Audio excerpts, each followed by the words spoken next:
All right, what is up, y'all? Welcome back to the channel. Today we're doing a quick unboxing and first impressions of the new iPad 10th gen, which I want to love. I think that like the form factor of iPads, what you can do with them, everything is super, super convenient. But I also feel like we're kind of going in a direction that doesn't really make sense for most people. And we'll talk about that in a second, but let's talk about what you get out of the box. So the unboxing experience for this is relatively simple, as you would expect from Apple in the current days. Basically, you get the iPad inside, of course. You get a USB-C charging block, which is different for the iPad 10th gen because everything is finally USB-C, which is very welcomed. And then the other surprising thing, at least for me, was that you actually get a pretty nice braided cable inside, which for what is supposed to be the quote-unquote entry-level iPad, it's really cool to see we get a high quality cable included. Now I say quote unquote because the iPad price has changed for the 10th gen. The iPad 9th gen is $329, which is a relatively affordable piece of hardware for most people. But the iPad 10th gen comes in at $449, which is a substantial jump, over $100 from the previous entry level version, which feels very weird because there's already so many iPads in the lineup. I don't really understand where the iPad Air fits in anymore. Now the iPad 10th gen also has an A14 Bionic and also a 0.7 inch bigger display. It has a 10.9 inch display total, and that's because of the removal of the home button and what they call as really small bezels, which are not. The bezels on this are pretty massive, but again, it's cool to see a entry level, and I'm gonna keep saying entry level because that's what this is being pitched as by Apple. The entry level iPad having that kind of bezel-less, slightly bezel-less display. Even though they're still big, it makes it look a lot nicer. Now, just to cover a couple things that I find very weird about the new iPad, the first of which being that I can't actually use my Apple Pencil on it. They specifically did not allow compatibility for the Apple Pencil Gen 2, and even for the Apple Pencil 1, you have to use an adapter to charge it now because the new iPad is USB-C, and the Gen 1 Apple Pencil charges through Lightning. So you actually have to use this really weird dongle, basically to plug your pencil into the dongle and then the dongle into the USB-C port of the iPad. I don't understand why they didn't. I mean, I do get why they restricted use of Apple Pencil 2. Most likely it was a software limitation because they want to force people to upgrade to the higher end iPads. But just the fact that the dongle solution was the best one that they could come up with feels very weird to me. I wonder, does this even, would that work? I mean, there is magnets because this works with the Folio keyboard, but I was just seeing, is there anywhere that this pencil can, no, there's not. So, I mean, you can kind of keep it there. Okay, we're not gonna do that.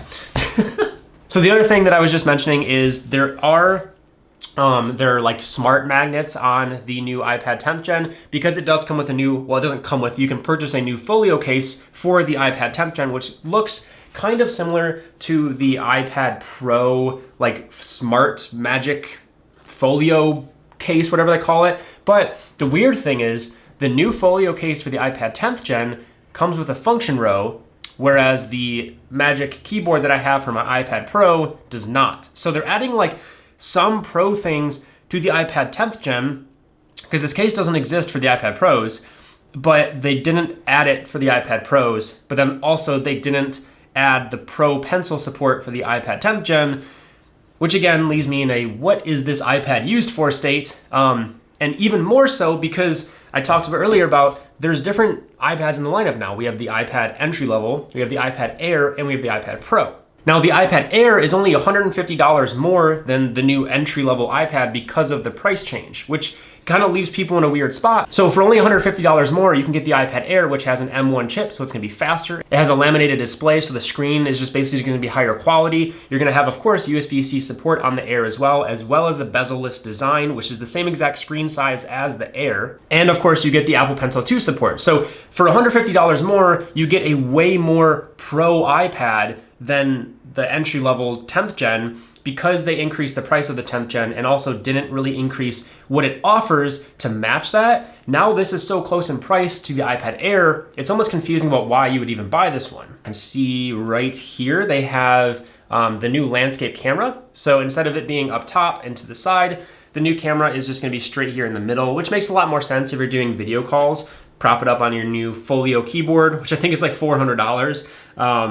And then you can, take video calls from your iPad 10th gen. They just also announced that DaVinci Resolve is gonna be going to the iPad Pro lineup. And it kind of brings me back to, who is this iPad for? Because it's almost too expensive now for students or people who just want to have an iPad. The $300 mark was a lot more affordable than almost $500 for this new one. So it's not for pros. It's not really for students. I don't know who this is for. If I was a student, if I was recommending to a student, I would say go with the Air all day. You get way more performance, way more functionality, and it's only $150 more. And if you're already spending $450 on this, what does it really matter to spend the extra $150 for the way better performance and also better screen, better everything basically? If you look at this thing in person, it doesn't look bad, but I hate that Apple keeps using their bezel-less designation when there are very blatantly big bezels on the iPad. I mean, those are not small bezels. They look nice, of course, like the bigger screen with no buttons on it, of course, is always gonna be a positive for me, but to call it bezel-less is a bit of a exaggeration. But one thing I actually do appreciate on the iPad 10th gen is this Touch ID support up at the top. I think it's super cool that they integrated it with it. Boom, we're in. I wish they would have put it on the iPhone. I like Touch ID, and if they're already integrating it in the lock button of the iPad 10th gen, the entry-level iPad 10th gen, but you don't get this Touch ID on the iPhone Pros. Like my 13 Pro does not have Touch ID in the side button here, which it very well could. I'm just so confused at how they're designating different things for this iPad. Things that Pro models don't have, things that Pro models do have. They kind of just threw everything at this iPad and we're like, we're gonna keep that, we're gonna get rid of that, let's keep that. And then they came up with this product line. But I think overall, it's not a bad device. You're not gonna get this and be completely disappointed with it. The only thing I think you might be disappointed in is that you didn't spend $150 more to get the iPad Air. And the Air used to kind of be more of an entry-level iPad. And nowadays, they're all featuring the same screen design with this bezel-less display. They all have USB-C. So there's really no reason to get this entry-level one anymore with the price increase. iPad Air and iPad Pro, in my opinion, are probably gonna be the surviving two members of this lineup. I would not be surprised if they get rid of this entry-level iPad or they remove some of the functionality or kind of keep it stagnant for a while to drop the price, because at the current price point, it doesn't make sense. This is just first impressions, and my first impressions are, it's fine. It's an iPad. Do I think it's worth $450? No.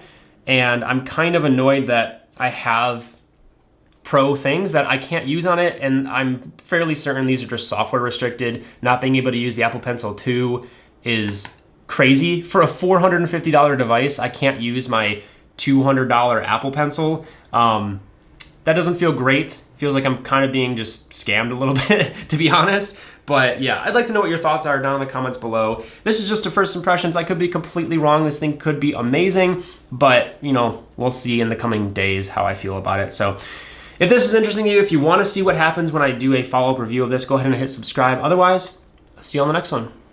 Peace.